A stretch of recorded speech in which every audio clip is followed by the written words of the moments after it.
నమస్తే. Welcome to Telugu రాజ్యం. ఈరోజు మనతో పాటు ఉన్నారు సీనియర్ అనలిస్ట్ అలానే సోషల్ యాక్టివిస్ట్ కృష్ణకుమారి గారు. వారితో మాట్లాడదాం. మేడం నమస్తే. నమస్తే. మేడం, చిన్నారి జాహ్నవి అదృశ్యమై 10 రోజులు అయిపోయింది దాదాపు. పోలీసులు అయితే ఎన్డీఆర్ఎఫ్ బృందాలు, ఎస్డీఆర్ఎఫ్ బృందాలు 200 మంది సిబ్బందితో అయితే తీవ్ర గాలింపు చర్యలు అయితే చేపట్టారు. అయినా కానీ ఆ పాప ఆచూకీ అయితే దొరకటం లేదు. అంటే ఉండే కొద్దీ ప్రతి ఒక్కరిలో ఒక సస్పెన్స్, ఏం జరిగింది, ఏం జరగబోతుంది అనే ఒక సస్పెన్స్ అయితే ప్రతి ఒక్కరిలో ఉంది. ఆ పాప బతుకుతుందా, లేదంటే ఈ పాటికి ఆ పాప చనిపోయి ఉందా అనే ఒక సస్పెన్స్ అయితే ఉంది.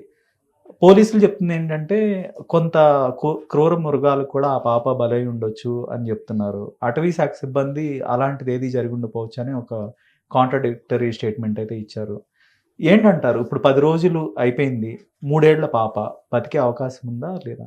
అర్థం కావట్లేదండి. అదే అసలు ఎంత మాట్లాడినా మాటలే మిగులుతున్నాయి తప్పితే రిజల్ట్ ఏమి కనిపించట్లా. పాపం 500 మంది సిబ్బంది, ఎన్డీఆర్ఎఫ్ వాళ్ళు కానీ పోలీసులు కానీ రకరకాల సిబ్బంది 500 మంది 40 ఎకరాల పొలాన్ని ఇప్పటికీ జల్లెడి పట్టేశారు.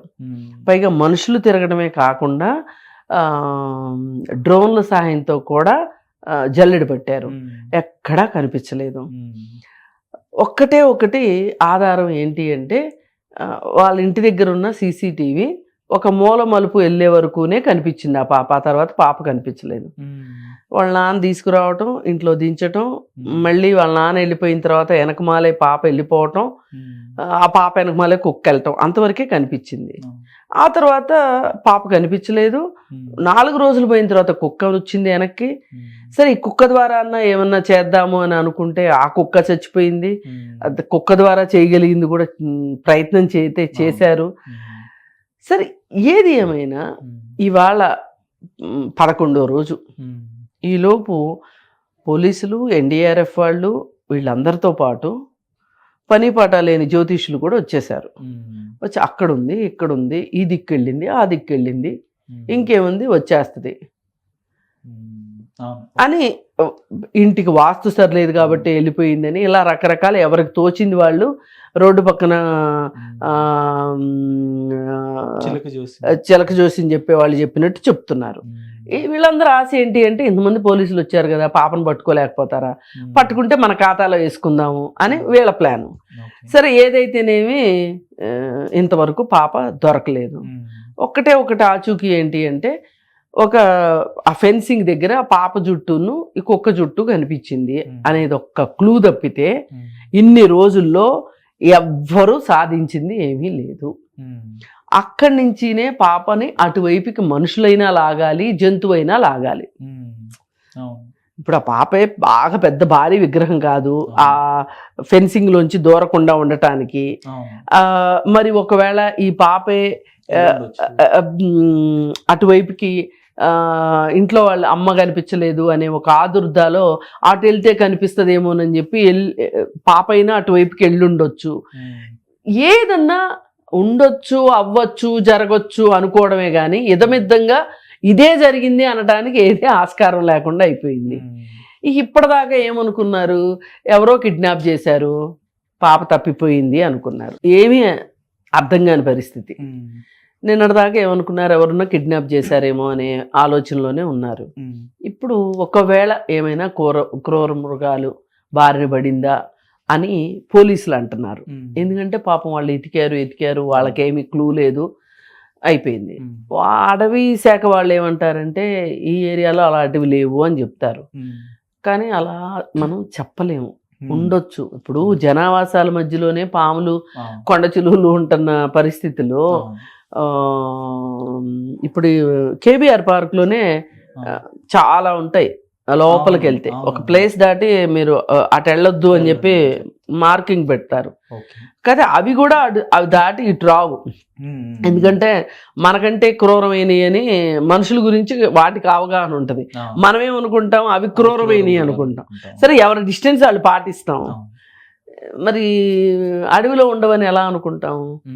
సరే ఏది ఏమైనా పోలీసులు ఆ దిశ కూడా ఆలోచిస్తున్నారు కాబట్టి ఏమైనా ఒక క్లూ దొరుకుతుందా, లేదు ఇవన్నీ కాదు అనుకుంటే ఎవరన్నా కిడ్నాపే చేసి అంటే అలా వెళ్తూ ఉంది పిల్ల, ఒంటరిగా ఉంది అని తీసుకెళ్ళి పెంచుకుందామని పెంచుకుంటే ఎక్కడో చోట ప్రాణాలతో ఉంటే బాగుండు అనేది అదొక ఆశ, అంతకంటే ఏం లేదు. ఇకపోతే మరి దీని నుంచి మనం ఏం నేర్చుకోవాలి? ఊరికే రోజు మాట్లాడేసుకుని ఉపయోగం లేదు కదా.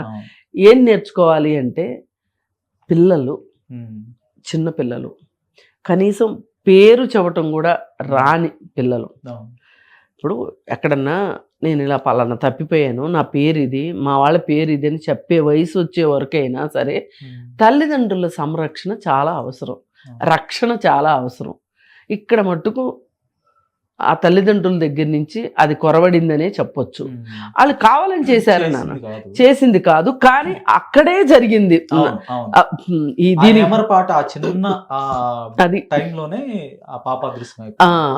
అక్కడ అది మట్టు ఖచ్చితంగా పొరపాటే. ఎవ్వరు అవునన్నా కాదన్నా అది పొరపాటే. ఇంకా మనం దీని గురించి ఈ జ్యోతిషుల పని అయిపోయి అది అసలు ఎప్పుడైనా ఆశ లేదనుకోండి. అది వాళ్ళు ఏదో వాళ్ళ పబ్బం గడుపుకోవడానికి వచ్చారు తప్పితే వేరే ఏమి లేదు. దీనికి ఇదొక్కటే మార్గం. మొదటగా మట్టుకు 5 సంవత్సరాలు వచ్చే వరకు అయినా సరే కనీసం పిల్లల్ని రక్షించుకోవాల్సిన బాధ్యత ఉంది. ఇప్పుడు ఒక్కొక్కసారి కుక్కలు, కోతులు లేతే రోడ్డు మీద చాలా నిర్లక్ష్యంగా వదిలేస్తారు, మనకి టెన్షన్ వచ్చేస్తుంది. స్కూటర్ల కింద పడుతున్న వాళ్ళు, పిల్లలు, ఇవన్నీ కూడా జరగకుండా ఉండాలి అంటే పెద్దల రక్షణ అవసరం. మేడం, ఇలాంటి సంఘటనలు రాష్ట్ర వ్యాప్తంగా, దేశవ్యాప్తంగా ప్రతిరోజు అనేకం జరుగుతూ ఉంటాయి. పిల్లలు అదృశ్యం అయిపోవటం, చిన్నపిల్లలు.